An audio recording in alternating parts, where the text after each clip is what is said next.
Bonjour Aurélie, Bonjour, comment tu vas? très bien.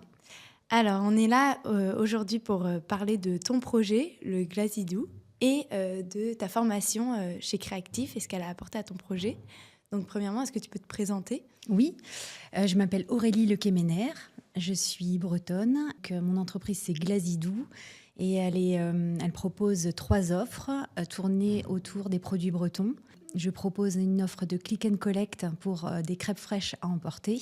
Je suis présente aussi sur le marché de Garches les mercredis et les samedis matins. Et je fais de l'événementiel, donc je viens directement faire les crêpes et les galettes selon les goûts et les demandes particulières de mes clients.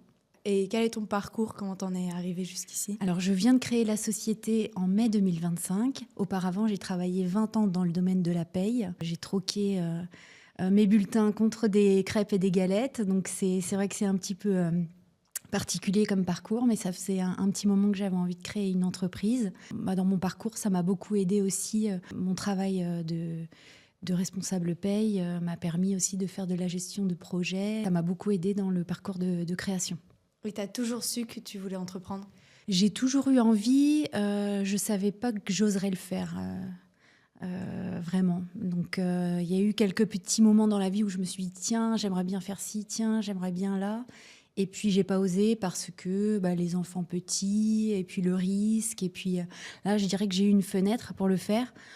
Mon mari, avait terminé, lui, à nouveau aussi un cycle de reprise d'études et mes enfants sont, préados, adolescents. Donc, c'est vrai qu'elles sont très autonomes et je me suis dit que c'était le moment où j'allais tenter l'aventure. Ouais, ça laisse un peu plus de temps. Oui. Et comment t'en es venue alors jusque-là? Est-ce que c'est venu petit à petit? Alors j'y ai pensé et puis j'ai eu un déclic, je pense que c'est aussi lié à mon âge, à ma carrière. Donc, j'ai eu 40 ans, j'avais fait 20 ans dans la paye. Je me suis dit: «Bon, là, c'est un moment un peu charnière. Est-ce que je continue et là, de toute façon, j'irai jusqu'au bout à la fin de cette carrière-là? Ou est-ce que, je tente, autre chose pour, cette deuxième vie professionnelle?» Et donc là, ça s'est imposé à moi. Je me suis dit: «Non, il faut que je tente parce que sinon je vais regretter». Et puis les crêpes, ça s'est imposé aussi parce que c'était un projet auquel j'avais déjà réfléchi par rapport à une idée d'expatriation déjà, et en fait qui était tombée à l'eau, mais c'était déjà les crêpes qui se sont imposées en fait. Donc, moi j'ai toujours fait des crêpes et là c'était vraiment le rendre accessible aux clients et puis faire quelque chose qui me ressemble. Là, le projet Glazidou, c'est vraiment du commerce de proximité, du fait maison, des bons produits. Et quand tu t'es dit, c'est bon, je me lance, quelles ont été les difficultés que tu as rencontrées? Euh, Peut-être la difficulté de faire comprendre mon projet aussi à mes proches, même s'ils ont très vite adhéré au projet. C'est vrai que tout quitter une situation confortable pour laquelle on a travaillé très dur, je pense à mes parents, c'est toujours un petit peu vertigineux, ils ont toujours un petit peu peur. Et j'ai su les rassurer aussi, leur dire que j'allais bien préparer les choses parce que je ne me suis pas lancée comme ça dans l'aventure. J'ai préparé mon projet pendant plus d'1 an en parallèle de mon poste, quand j'étais responsable de la paye. Et donc, c'est cette préparation-là qui m'a permis aussi de lever petit à petit toutes les barrières sans que je n'ai de grosses difficultés en fait à la création. Et comment tu faisais en fait? C'était le soir en rentrant du Oui, travail ou le week-end? en fait, je réfléchissais beaucoup le soir, le week-end, dès que j'avais un moment, pour réfléchir les choses, pour essayer de voir quelles allaient être les propositions, comment j'allais les agencer, qu'est-ce qu'il fallait mettre en œuvre pour se faire connaître. En fait, j'ai pris chaque thème et puis après, je les ai travaillés un à un. Et j'ai fait des formations aussi en parallèle. Donc, j'ai pris des congés, moi, personnellement. Et après, j'étais en formation pendant ces congés. Donc, une formation où j'ai appris à tourner sur plusieurs biliques en même temps. Une formation de créateur d'entreprise où on va toucher à tout, au moins les bases, je dirais, du créateur pour avoir des bases en marketing, des bases en comptabilité, des bases en plein de choses diverses. Ça, c'était une formation vraiment qui m'a beaucoup servi. Et une formation en... web marketing. Et une formation, pardon, en web marketing, là, que j'ai activée après. Moi, ce que je cherchais à faire en me formant, c'était travailler sur les thèmes qui n'étaient pas dans mon champ d'action auparavant. Je me suis dit que là où j'avais des lacunes, il fallait absolument que je les comble pour pouvoir être à l'aise en fait dans mon activité. Parce qu'une fois que l'activité est lancée, c'est vrai que c'est beaucoup plus dur aussi d'apprendre les choses. Mais là, ça s'est fait un petit peu en parallèle, je dirais. Le marketing digital, c'est vraiment une découverte pour moi. C'est lors d'un webinar que j'ai découvert la possibilité de se former sur ce sujet-là. Et vraiment, je me suis dit, je fonce parce que c'est tellement un panel important pour se faire connaître. J'avais quelques petites notions dans certains domaines, mais là, ça a vraiment couvert, je dirais, l'ensemble des sujets qui peuvent être liés à la communication et à booster l'entreprise. Donc là, c'était vraiment top de faire ça. Et donc, c'est des formations que tu as fait en parallèle de ton travail. Oui. Comment tu as fait pour les financer ? Alors, avec le CPF. À chaque fois. J'avais cumulé un certain nombre, c'est plus d'heures, mais c'est en euros. En euros. Oui. Et puis, je me suis dit que c'était l'occasion de mettre à profit justement ce compte. Et ton projet, comment t'en es venu, par exemple, à trouver ton nom, à trouver vraiment ta proposition de valeur ? Est-ce que tout ça, ça a été très logique ou ça a été le fruit de plusieurs réflexions ? Alors, il y avait une certaine logique, mais il y a eu beaucoup de travail de réflexion. Essayer d'imaginer ce que les gens pouvaient espérer. Moi, je me suis beaucoup aidée de mon expérience de consommatrice aussi, de me dire qu'est-ce que moi j'aimerais bien avoir, quel format, quelle proposition. Et puis ça m'a beaucoup aidée à lancer les choses. Le choix du nom, ça a été une réflexion aussi, parce que j'ai travaillé sur le nom. C'est vraiment ce qui a donné aussi vie au projet, le nom et l'identité visuelle. Là, à partir de là, je suis passée dans une autre dimension, parce que c'était vraiment une concrétisation du projet. Glazidou, ça vient du mot glaze en breton, qui est la couleur bleu-vert de l'eau pour moi. Okay. Et puis, j'ai voulu faire quelque chose de gourmand, de rond. Et voilà, Glazidou, je trouve que c'est parfait pour ça. Pour mon identité visuelle, je me suis rapprochée d'une personne que j'adore, d'une graphiste qui a su comprendre le projet, mon idée, vraiment déceler les petites choses qui étaient importantes pour moi. Et vraiment... mon identité visuelle, c'est très, très, très important. Et je vois à quel point ça a eu de l'importance aussi pour mon projet et le lancement. Et au moment du lancement, est-ce que tu as eu des difficultés inattendues ? Je dirais non, parce que j'ai beaucoup travaillé en amont. Donc j'avais tellement préparé les choses que je m'étais quand même préparée. Et la plus grosse difficulté pour moi, c'était la difficulté physique, parce que j'avais passé 20 ans dans un bureau.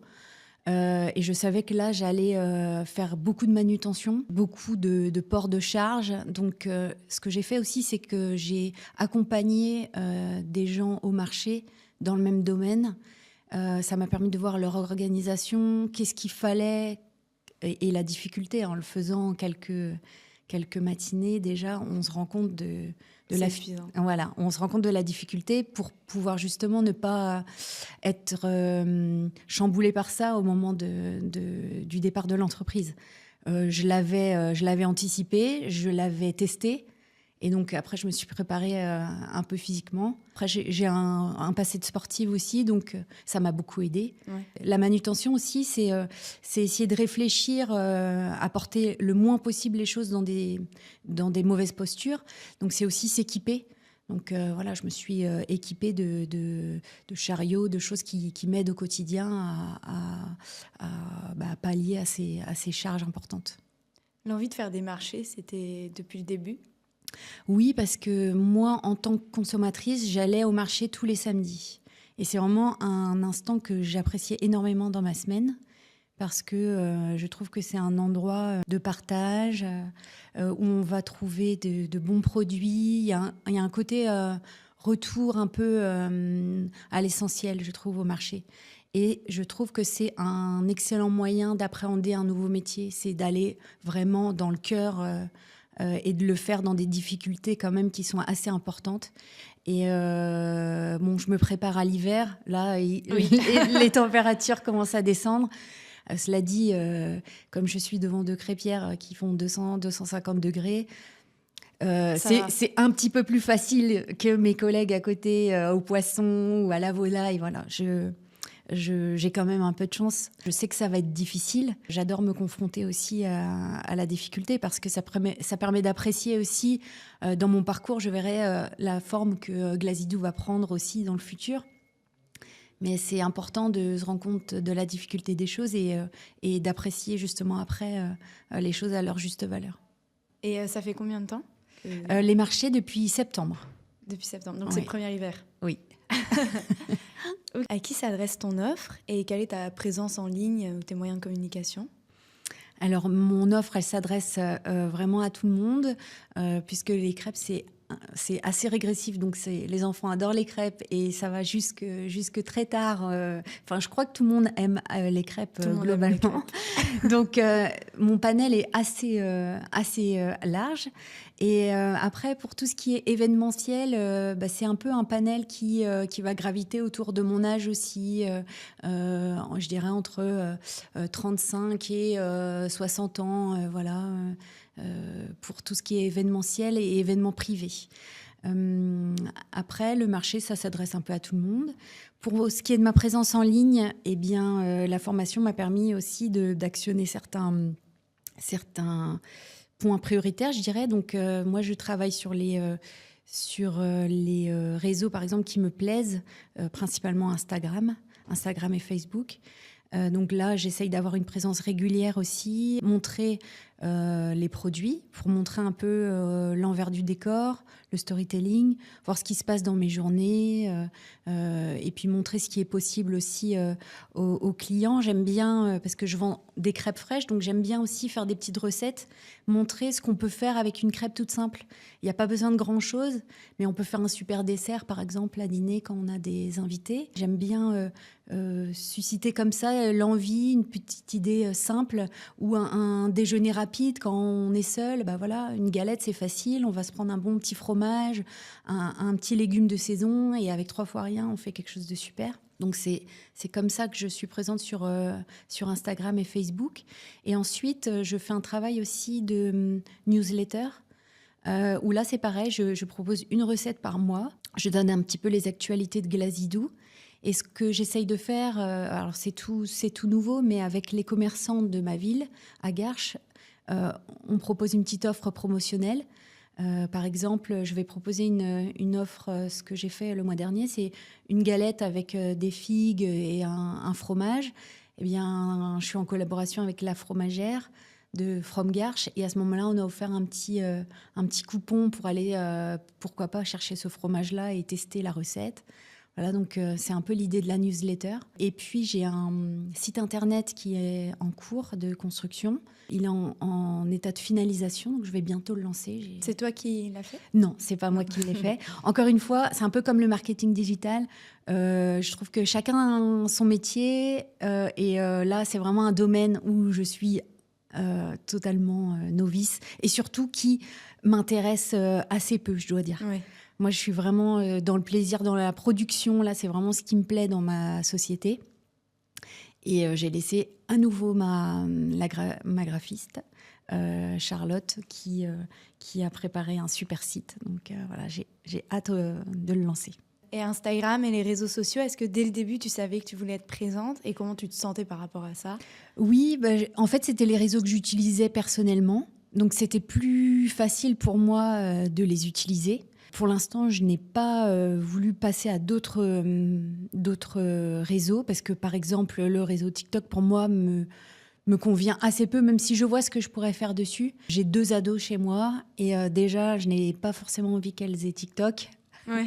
Alors, on y viendra peut-être ensemble, justement, pour peut-être découvrir ensemble. Mais c'est vrai que moi, ce que j'aime, par exemple, sur Instagram, c'est le côté visuel, parce que j'adore faire des photos, j'adore préparer mes posts. Et puis, Facebook, je trouve que c'est un bon moyen au niveau local, au niveau des groupes locaux. C'est super pour pouvoir communiquer avec les gens, leur dire où on est, qu'est-ce qu'on fait.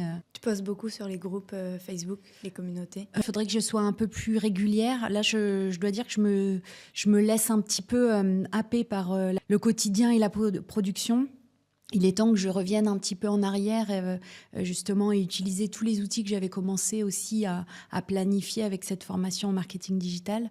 Il est temps que je prenne un peu de recul et de hauteur pour justement préparer mes calendriers éditoriaux. Là, j'ai plein d'idées, mais il faut poser les choses et le faire le jour J, comme on l'a dit. Là, je fais un peu trop quand j'ai le temps, voilà. Mais j'essaye quand même de faire des posts 1 à 2 fois par semaine. Et en parlant de la formation, est-ce que tu connaissais déjà Créactif ou tu en as entendu parler? Comment ça Non, t'est pas venu? du tout. Je connaissais pas du tout Créactif. Suite au webinaire que j'ai suivi, même si on était intéressés, on nous a dit qu'on pouvait nous rappeler pour nous expliquer les contenus des formations, leur format. Et là, ils m'ont expliqué qu'il y avait donc une sorte de collaboration justement entre Créactif et Folie Web. Et puis le format m'a plu. Le fait que ce soit possible de le faire avec le CPF, ça rentrait parfaitement aussi dans mes critères, puisque c'est quelque chose que je me serais pas offert là à l'instant du départ de l'entreprise. C'était la découverte. Donc une fois que j'ai mis en place la formation, je dirais au niveau administratif, j'ai tout de suite été recontactée par quelqu'un de Créactif, et ça m'a mis bien en confiance sur le format, comment allait être le suivi. J'ai beaucoup aimé le format en fait de la formation.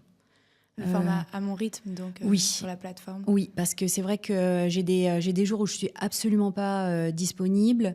Et là, dès que j'avais un petit moment, je pouvais y aller. Même si c'était des petits créneaux, je pouvais faire des petits modules. J'ai aimé aussi le fait que ce soit qu'il y ait différents formats. Un coup, il y avait une vidéo, un coup, il y avait un support. J'ai beaucoup aimé ça en fait, le rythme. C'était pas redondant, c'était pas que des slides à aller voir. J'ai vraiment le format vidéo, je l'ai trouvé top. Au niveau du suivi avec le formateur, qu'est-ce Oui. que tu en as pensé? Comment ça s'est passé? Ça s'est très bien passé. Je trouve que ce qui est bien dans cette formation aussi, c'est qu'on l'adapte totalement. Si on a un projet qui est en cours, on peut réfléchir à son projet. Mais si on a un projet qui est concret, on adapte tout à son entreprise. Donc ça, c'est génial. Le formateur, ça s'est très bien passé. D'ailleurs, il s'appelle Camille Blaise. Je le remercie parce que ça m'a beaucoup challengée pendant cette formation. Ça a vraiment donné de l'impulsion. Ça m'a obligée en fait aussi à poser les choses, à prendre le temps d'écrire, de faire des schémas, de faire des tableaux. Chose que souvent... par simplicité, je me dis j'ai pas le temps, mais en fait si, c'est très important parce qu'après c'est du gain de temps derrière, et ça m'a beaucoup aidé, ça m'a beaucoup fait réfléchir sur les formats, qu'est-ce que je voulais donner comme image, une réflexion justement aussi sur ces réseaux, lesquels réseaux, est-ce que je vais ailleurs, la newsletter, c'est quelque chose auquel je n'avais pas pensé, mais c'est très chouette d'avoir une petite communauté auquel on peut envoyer des nouvelles une fois par mois comme ça. Et je trouve que les gens ont bien réagi justement à ce format-là, donc c'est très chouette. Et puis ça donne aussi des indicateurs. Par exemple, sur les réseaux sociaux, on a envie d'être présent, on a envie d'avoir des likes. C'est super, mais effectivement, j'ai bien compris, grâce à cette formation, que c'était pas le plus important. Ce qui est le plus important, c'est de signer des contrats et de vendre. Et les likes, à côté, c'est pas très important.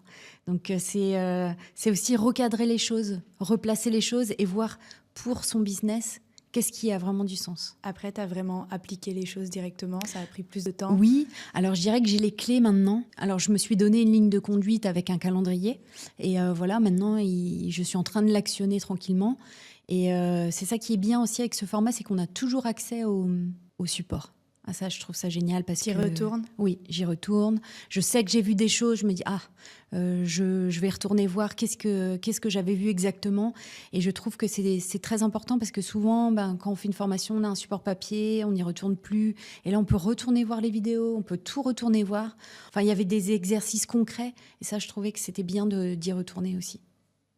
Trop bien. Est-ce qu'il y a une fierté que tu voudrais mettre en avant? Oui, j'ai une dame âgée qui est venue me voir, qui avait acheté la semaine passée un morceau de phare breton.